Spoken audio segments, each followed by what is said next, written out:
오늘의 말씀 사무엘상 9장 1절에서 10절 말씀입니다. 베냐민 지파에 기스라 이름하는 유력한 사람이 있으니 그는 아비엘의 아들이요 스롤의 손자요 베고렛의 증손이요 아비아의 현손이며 베냐민 사람이더라. 기스에게 아들이 있으니 그의 이름은 사울이요 준수한 소년이라. 이스라엘 자손 중에 그보다 더 준수한 자가 없고 키는 모든 백성보다 어깨 위만큼 더 컸더라. 사울의 아버지 기스가 암나기들을 잃고 그의 아들 사울에게 이르되, 너는 일어나 한 사활을 데리고 가서 암나귀들을 찾으라. 그가 에브라임 산지와 살리사 땅으로 두루 다녀보았으나 찾지 못하고 사알림 땅으로 두루 다녀보았으나 그곳에는 없었고 베냐민 사람의 땅으로 두루 다녀보았으나 찾지 못하니라. 그들이 숲 땅에 이른데 사울이 함께 가던 사환에게 이르되, 돌아가자.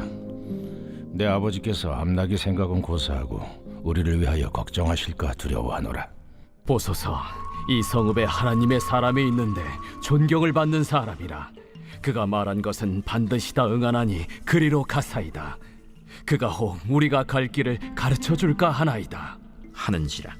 사울이 그의 사환에게 이르되, 우리가 가면 그 사람에게 무엇을 드리겠느냐? 우리 주머니에 먹을 것이다 하였으니 하나님의 사람에게 드릴 예물이 없도다. 무엇이 있느냐? 보소서, 내 손에 은 한 세겔의 4분의 1이 있으니 하나님의 사람에게 드려 우리 길을 가르쳐달라 하겠나이다. 옛적 이스라엘의 사람이 하나님께 가서 물으려 하면 말하기를 선견자에게로 가자 하였으니 지금 선지자라 하는 자를 옛적에는 선견자라 일컬었더라. 사울이 그의 사환에게 이르되, 내 말이 옳다. 가자. 그들이 하나님의 사람이 있는 성읍으로 가니라. 어쩌면 하나님께서는 사무엘에게 이렇게 명령 한마디 내리셨을 수도 있었을 겁니다.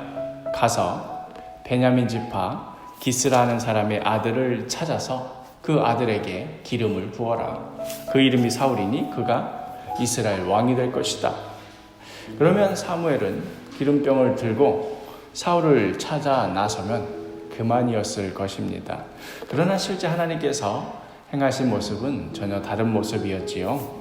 하나님께서는 작고 사소한 일에서부터 시작하셨으니 그저 어느 집 암나귀가 사라진 것뿐이었습니다. 3절 말씀에 사울의 아버지 기스가 암나귀들을 잃고 그의 아들 사울에게 이르되, 너는 일어나 한 사환을 데리고 가서 암나귀들을 찾으라 하매, 암나귀를 잃어버린 사건과 또 이스라엘의 왕이 세워지는 사건, 이 둘 사이에는 아무리 생각해봐도 연결점이 없지요.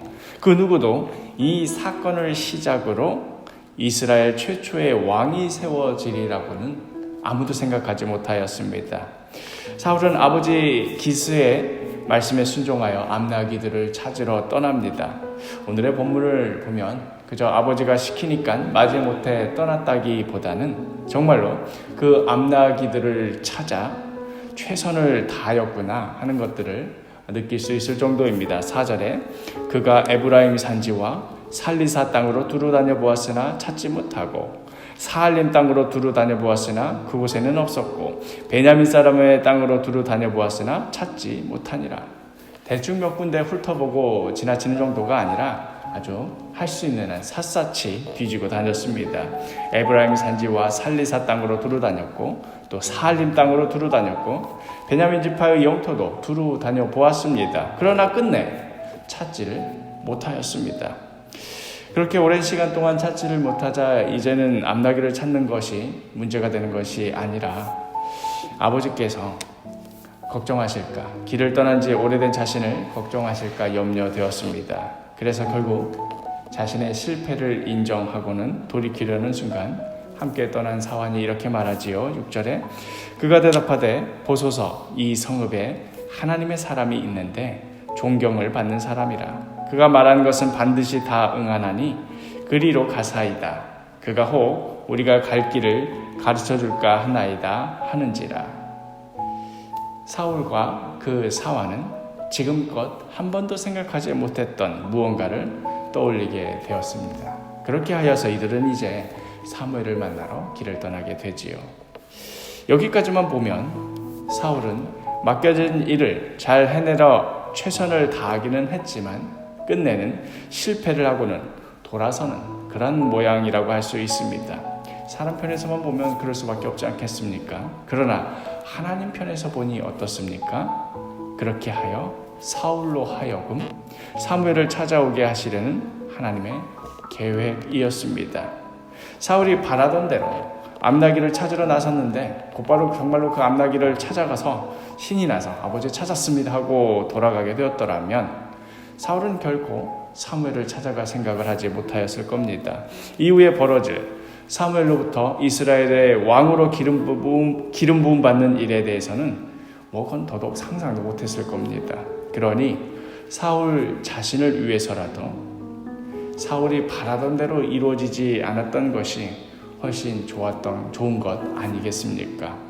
그저 우리 뜻대로 다 되는 거 바라면서 살지 말자, 이런 말씀을 드리는 것이 아닙니다. 가장 바랄 것은 역시 하나님의 뜻대로 이루어지는 것을 바라야 된다 하는 말씀입니다. 사울의 일상의 여정과 또 그 안에서 벌어지는 실패들, 하나님 편에서는 이스라엘의 왕을 세우시기 위하여 모든 것들을 하나씩 준비시켜 나가는 과정이었습니다. 그런 의미에서 오늘 우리들의 일상 속에서 벌어지고 있는 작고 사소한 일들을 결코 쉽게 여기지 마시기를 바랍니다. 우리 편에서는 그저 작은 일이고 사소한 일처럼 여겨지고 때로는 실패한 일처럼 여겨질는지 몰라도 하나님 편에서는 이 모든 것을 통하여서 그 뜻을 이루어 가시는 중일 테니까요. 하나님께서 행하시고자 하면 그 어떤 일도 중요하지 않은 일은 없습니다. 오늘 하루 우리 일상 속에서 벌어지는 수많은 일들, 그 가운데 하나님께서 친히 개입하고 계시며 우리의 삶을 인도하고 계심을 분명히 믿으시기를 바랍니다. 어떤 영적인 특별한 체험 혹은 특별한 사건을 경험하기도 하지요. 그런 것과 마찬가지로 우리의 일상의 영성, 일상의 믿음 생활, 일상의 감사, 일상의 찬양, 이 모든 작고 소소한 일 속에서도 하나님께서는 우리와 함께 하시며 하나님의 뜻을 이루어 나가고 계십니다. 오늘 하루도 주님과 동행하며 우리의 작은 삶을 통하여 주님의 뜻이 이루어져가는 그런 복된 하루가 되기를 간절히 축복합니다.